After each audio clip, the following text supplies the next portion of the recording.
আসসালামু আলাইকুম প্রিয় শিক্ষার্থীরা, আশা করি সবাই ভালো আছো।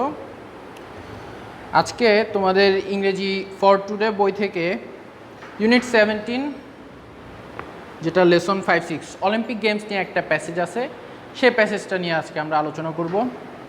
তোমরা যদি বিগত বিভিন্ন বছরের পিএসসির প্রশ্ন দেখো অথবা বিভিন্ন টেস্ট পেপার দেখো, তখন দেখবা যে এই প্যাসেজটা খুবই গুরুত্বপূর্ণ এবং বারবার প্যাসেজটা কিন্তু পরীক্ষায় এসেছে এবং এটা থেকে প্যারাগ্রাফও এসে থাকে, যার কারণে প্যাসেজটা খুবই গুরুত্বপূর্ণ। আমরা চেষ্টা করব পড়ার, শব্দার্থগুলো বুঝার, ট্রু ফলস বুঝার এবং অন্যান্য যেসব কোশ্চেন আসে সব কিছু এখান থেকে বুঝে নিয়ে এরপর সেই অনুযায়ী নিজেদের পুরো লেসনটা নিয়ে একটা ভালো লেসন প্ল্যান করার চেষ্টা করব। তাহলে আসো আমরা প্রথমেই আমাদের টেক্সট বই থেকে প্যাসেজটা দেখে নিই। তোমাদের টেক্সট বইয়ের পেজ নাম্বার 68-এ যাও, সেখানে প্যাসেজটা আছে। দেখো, প্রথমে একটা পতাকা দেয়া আছে যেটার উপরে 5টা ছোট ছোট রিং আছে। এটা হচ্ছে অলিম্পিকের যে অফিসিয়াল পতাকা, অফিসিয়াল ফ্ল্যাগ সেটা। অলিম্পিক গেমস এটা হচ্ছে বলা হয় the greatest show on earth, অর্থাৎ পৃথিবীর বুকে সবচেয়ে বড় শো। কেন? কেননা এখানে অনেকগুলো দেশ থেকে, তোমরা যখন প্যাসেজ পড়বা তখন দেখবা অনেকগুলো দেশ থেকে অনেকজন অ্যাথলেট এসে বিভিন্ন ধরনের প্রতিযোগিতায় অংশগ্রহণ করে এবং একজন আরেকজনকে পরাজিত করে নিজের দেশের জন্য সর্বোচ্চ সম্মানটা, সর্বোচ্চ গৌরবটা নিয়ে আসার চেষ্টা করে। এবং এটা একটা দেশের ক্রীড়াঙ্গনে সবচেয়ে গর্বিত একটা সময় বলা যায়, অথবা গর্বিত একটা প্রাইজ, উপহার বা গর্বিত একটা প্রতিযোগিতা জেতার মতোই ব্যাপারটা। তাহলে দেখো, আমরা প্রথমে প্যাসেজটার দিকে চোখ দেই। The Olympic games is the biggest sports competition in the world. Olympic games হচ্ছে পৃথিবীতে সবচেয়ে বড় স্পোর্টস কম্পিটিশন, খেলাধুলার প্রতিযোগিতা। The Olympics are held every 4 years in a different host city. প্রত্যেক 4 বছর পর পর একটা ভিন্ন ভিন্ন হোস্ট সিটিতে এই খেলাটা অনুষ্ঠিত হয়। হোস্ট সিটি কারা? হোস্ট মানে হচ্ছে যারা কোনো কিছু আয়োজন করে। যেমন মনে করো তোমাদের বাসায় যখন মেহমানরা আসে তখন সব কিছুর আয়োজন কারা করে? তোমরাই করো, যার কারণে তখন তোমরা হচ্ছে হোস্ট, আর যারা আসে তারা হচ্ছে গেস্ট। তো এরকম একটা হোস্ট সিটি থাকে, অর্থাৎ যে কোনো একটা দেশে যে কোনো একটা শহরকে নির্দিষ্ট করে দেওয়া হয় আগে থেকেই যে এই শহরে অমুক বছর অলিম্পিক গেমস অনুষ্ঠিত হবে। সেরকম একটা হোস্ট সিটিতে প্রত্যেক 4 বছর পর পর এই খেলাগুলো অনুষ্ঠিত হয়। এমন না যে এবছর হয়েছে আবার সামনের বছরের পরের বছর আবার, এরকম না। 4 বছর করে সময় দেওয়া হয়, কেননা প্রস্তুতির একটা ব্যাপার আছে। তো তোমাদেরকে প্রস্তুতি না নিয়ে ধুমধুম আমরা যদি প্রত্যেক মাসে পরীক্ষা নিয়ে ফেলি তাহলে তোমরা রেজাল্ট কেমন করবে? ঠিক সেজন্য তোমাদেরকে একটা সময় দেওয়া হয় যে এই সময় ধরে তোমরা প্রস্তুতি নাও, প্রস্তুতি নিয়ে পরীক্ষা দাও। ঠিক সেমভাবে অলিম্পিক গেমসের ক্ষেত্রেও একইভাবে ব্যাপারটা আসে যে 4 বছর ধরে তোমাকে প্রস্তুতি নেওয়ার সময় দেওয়া হয় এবং সেই 4 বছর পর খেলাধুলাগুলো অনুষ্ঠিত হয়। আচ্ছা, মোর than 200 nations send a total of about 13,000 athletes to compete in more than 30 different sports. 30টা ভিন্ন ভিন্ন খেলাধুলার ইভেন্টসে অংশগ্রহণ করার জন্য 200টার উপরে জাতি, অর্থাৎ প্রায় 200টার মতো দেশ তাদের প্রায় 13,000 অ্যাথলেটকে, ক্রীড়াবিদদেরকে এখানে পাঠায় যারা বিভিন্ন খেলাধুলায় পারদর্শী। The first Olympic games was held in Greece almost 3000 years ago. 3000 বছর আগে। আমাদের এখন কত সাল চলতেছে? 2020। তারও আরও 800 বছর, 800 না আরও কত, 980 বছর। অর্থাৎ আমাদের এই 2020 সালেরও আরও 980 বছর আগ থেকে এই অলিম্পিক গেমস চলে আসতেছে।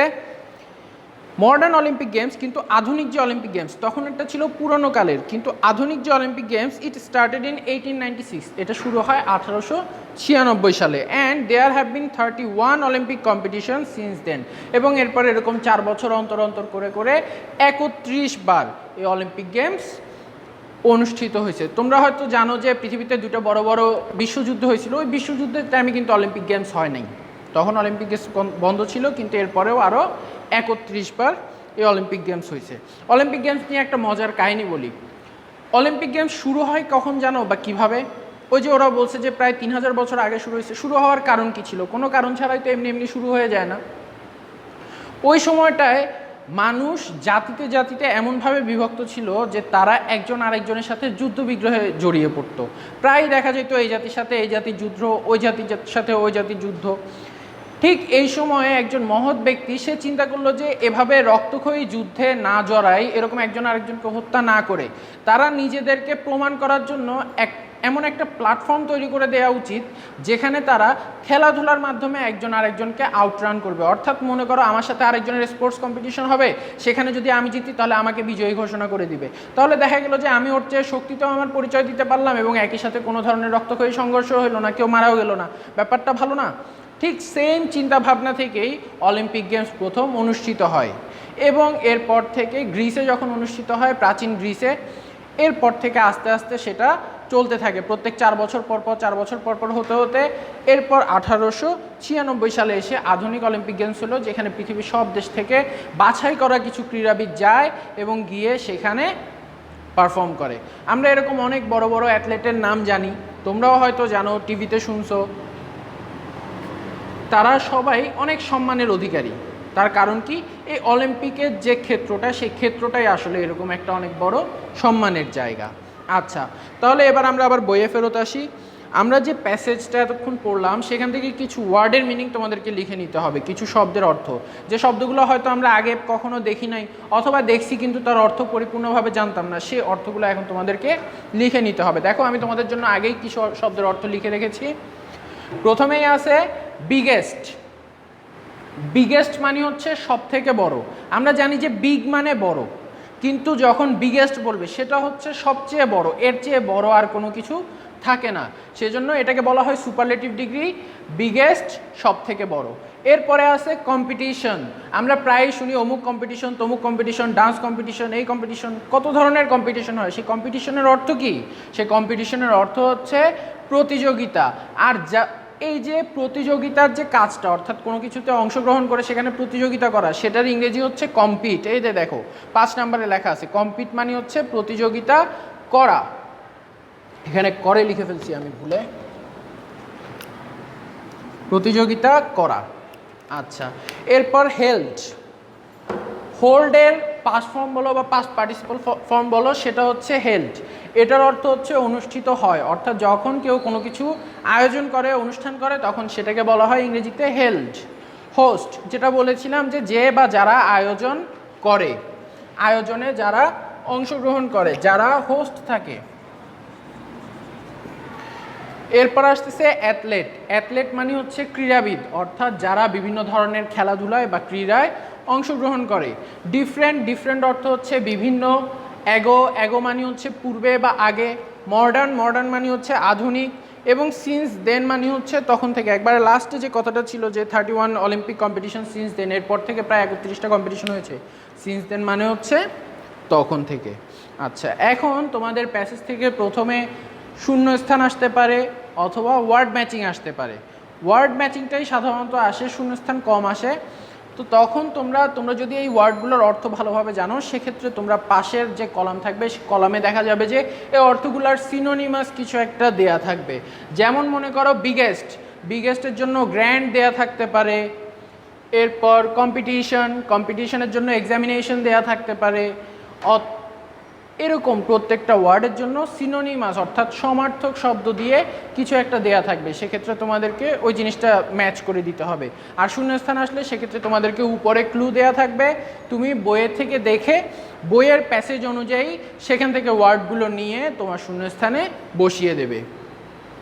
এরপর আসে ট্রু ফলস।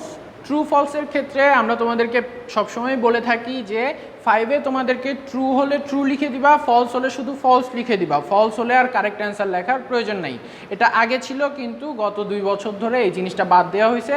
তোমরা যদি ফলস হয় তাহলে ফলস দিয়ে দিবা। যেমন মনে করো এখানে তোমাদেরকে দেয়া ছিল যে the Olympics are held every 4 years in a different host city. সেখানে যদি তোমাদেরকে বলে দেয় যে the Olympics are held every year in a different host city, তাহলে দেখো এখানে পার্থক্যটা কোথায়? আমাকে বলে দিছে এভরি 4 ইয়ার, বইয়ে বলা ছিল, কিন্তু আমাকে প্রশ্নে দেওয়া আছে এভরি ইয়ার, তার মানে প্রতি বছর। কিন্তু প্রতি বছর তো অলিম্পিক হয় না, যার কারণে এটা হচ্ছে ফলস। সেক্ষেত্রে তুমি শুধু 1, 2 এ নাম্বার দিয়ে সেটাকে ফলস লিখে দিলেই হয়ে যাবে, সেক্ষেত্রে আর কারেক্ট অ্যান্সার লেখার প্রয়োজন নেই। একইভাবে অন্যান্য যে লাইনগুলো আছে প্যাসেজ থেকে অন্যান্য লাইন নিয়ে তারা বিভিন্নভাবে সব সেন্টেন্স গঠন করে সেগুলোকে ট্রু ফলস আকারে তোমাদের সামনে দিয়ে দিবে। সেক্ষেত্রে তোমরা সেগুলো ওভাবে প্যাসেজ দেখে যে লাইনটা তোমাকে দেওয়া আছে সেই লাইনটা দেখবে এবং সেই লাইনটা দেখে সেই অনুযায়ী এখানে ট্রু নাকি ফলস সেই জিনিসটা বসিয়ে দেবে। এরপরে আসে কোয়েশ্চেন অ্যান্সার। কোয়েশ্চেন অ্যান্সারের ক্ষেত্রে কীরকম থাকবে দেখো, এই যে আমাদেরকে এখানে বইয়ের নিচেই 6টা কোয়েশ্চেন অ্যান্সার দিয়ে দিছে। আমরা কোয়েশ্চেন অ্যান্সারগুলো একটু দেখি। দেখো বইয়ের প্রথম কোয়েশ্চেনটা দেখো, how often are the Olympics held, অর্থাৎ কয় বছর পর পর অলিম্পিক্সটা হয়। তাহলে সেটার অ্যান্সার আমরা আমাদের দ্বিতীয় লাইনে দেখি, বইয়ের দ্বিতীয় লাইনে, the Olympics are held every 4 years in a different host city. আমি এই লাইনটা লিখে দিলেই আমার নাম্বারটা আমি পেয়ে যাব। আমাকে কোশ্চেনটা দেখতে হবে, কোশ্চেনটা দেখে কোশ্চেনটা বুঝতে হবে, বুঝে আমাকে দেখতে হবে আমার প্যাসেজের ঠিক কোন জায়গায় এই কোশ্চেনটার উত্তর দেওয়া ছিল। যেখানে দেওয়া ছিল সেখান থেকে ওই লাইনটা যদি আমি হুবহু তুলে দেই সেক্ষেত্রেও সমস্যা নেই। আচ্ছা, এবার 2 নম্বর কোশ্চেনটা দেখো, how many countries compete in the Olympics. অলিম্পিকে কতগুলো দেশ কম্পিট করে, কতগুলো দেশ প্রতিযোগিতায় অংশগ্রহণ করে, সেটা যখন তুমি দেখবে 3 নাম্বার লাইনে দেখো, এখানে লেখা ছিল মোর দেন 200 নেশনস। 200 নেশনস ছিল, 200টা জাতি, এক একটা দেশ হচ্ছে এক একটা জাতি। সেখান থেকে আমরা বলতে পারি যে 200 কান্ট্রিজ। তাহলে আমরা অ্যান্সারে কি লিখব, more than 200 countries send a total of 13,000 athletes to compete in more than 20 different games.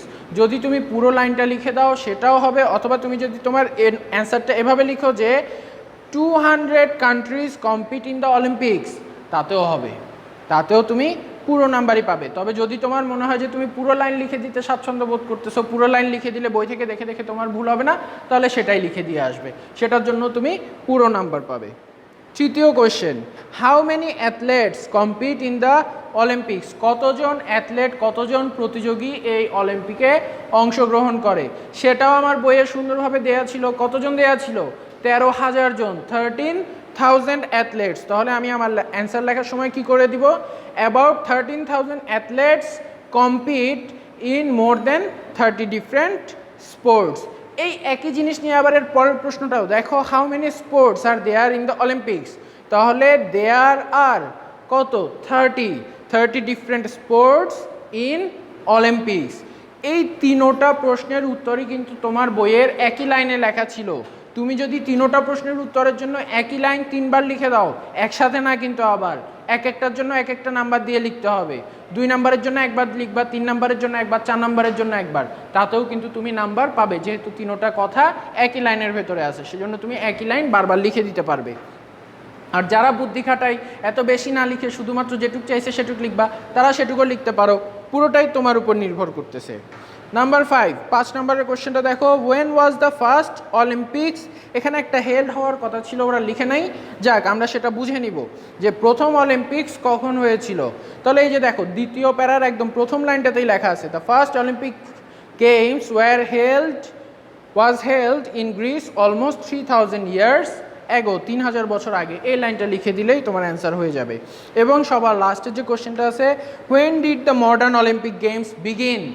আধুনিক অলিম্পিক গেমস কখন শুরু হয়, কখন শুরু হয়, এখানে কখন লেখা ছিল, 1896 সালে। তাহলে দ্য মডার্ন অলিম্পিক গেমস, বিগিনের জায়গায় তোমাকে বিজ্ঞান করতে হবে। কেন করতে হবে, এই জায়গাটা আমরা একটু ভালোভাবে খেয়াল করি। 6 নম্বর কোশ্চেনে দেখো, যখন প্রশ্নটা শুরু হয় হোয়েনের পাশে কি দেয়া ছিল, ডিড। হোয়েনের পাশে কি দেয়া ছিল, ডিড। যখনই আমরা দেখব আমার কোনো প্রশ্নে ডিড দেয়া আছে, তখনই আমি ওই প্রশ্নে যে ভার্বটা থাকে সেই ভার্বটার পাস্ট ফর্ম ব্যবহার করে দিব, সেই ভার্বটার পাস্ট ফর্ম ব্যবহার করে দিব। তাহলে এখানে আমার ভার্ব কে ছিল, বিগিন। বিগিনের পাস্ট ফর্ম হচ্ছে বিজ্ঞান, BEGAN, আই এর জায়গায় এ বসাই দিতে হবে, বিজ্ঞান। তাহলে দ্য ফার্স্ট অলিম্পিক গেমস বিজ্ঞান ইন 1896। তবে তুমি যদি বইয়ের মতো এভাবে লিখে দাও যে the first modern games started in 1896, তাও হবে। সেক্ষেত্রে সেটার জন্য তুমি নাম্বার পাবে। তবে খেয়াল রাখতে হবে যে সুন্দরভাবে পরিষ্কার করে লিখতে হবে। আমার লেখার সময় আমি যদি শুধু মনে করো এখানে 1896 দিয়ে চলে আসলাম, সেক্ষেত্রে কিন্তু আমাকে নাম্বার দিবে না। আমাকে পুরো কথাটা লিখতে হবে যে the modern Olympic games started in 1896। আচ্ছা, এরপরে যেটা আসে তোমাদের সেটা হচ্ছে প্যারাগ্রাফ। অর্থাৎ দেখা গেল তোমাকে যে প্যাসেজটা দেয়া আছে সেই প্যাসেজটা অনুযায়ী তোমাকে একটা প্যারাগ্রাফ লিখতে বললো। যেমন মনে করো তোমাকে বললো যে write a short paragraph on Olympic games, Olympic গেমসের একটা শর্ট প্যারাগ্রাফ লিখো। তাহলে আমার বইয়েই দেয়া আছে আমার অলিম্পিক গেমস নিয়ে তথ্যগুলো, আমি সেই তথ্যগুলোকেই যদি তুমি নিজের মতো করে নতুন করে কিছু দিয়ে লিখতে চাও সেটাও তুমি লিখতে পারো, অথবা বইয়ের মতো করে যদি লিখতে চাও সেটাও তুমি লিখতে পারবে। যেহেতু তোমরা এখনও ইনিশিয়াল স্টেজে আসো, তোমরা এখনও ইংরেজিতে অত বেশি পারদর্শী না, যার কারণে তোমাদেরকে এক্ষেত্রে তোমাদের নিজেদের থেকে ক্রিয়েটিভভাবে বানাই নতুন কিছু লেখার জন্য অত বেশি চাপ কেউ দিবে না, অথবা তোমাদের থেকে অত বেশি এক্সপেক্টও কেউ করবে না। তাই তোমরা যদি চাও বই থেকে দেখে বইয়ের কথাগুলোও যদি লিখে দাও। প্যারাগ্রাফ যেহেতু তোমাকে লিখতে বলতেছে, খেয়াল রাখবা যে প্যারাগ্রাফ সাধারণত একটা প্যারাতেই হয়। তাহলে এখন বইয়ের মধ্যে তোমার 2টা প্যারা ছিল, তুমি যদি 2টা প্যারায় লিখো তখন কিন্তু সেটা আর প্যারাগ্রাফ হবে না। তোমাকে একটা প্যারা করে দোনোটা কথাকেই একসাথে লিখে দিতে হবে। সবগুলো কথা তুমি একটা প্যারার মধ্যে লিখে দিলেই সেটা একটা প্যারাগ্রাফ হয়ে যাবে এবং সেটার জন্য তুমি ভালো নাম্বার পাবে। তো এই ছিল আমার আজকের আলোচনা। আশা করি সবাই বুঝতে পেরেছো। বাসায় থাকবে, নিরাপদ থাকবে, লেখাপড়া করার চেষ্টা করবে, সুস্থ থাকবে। Thank you.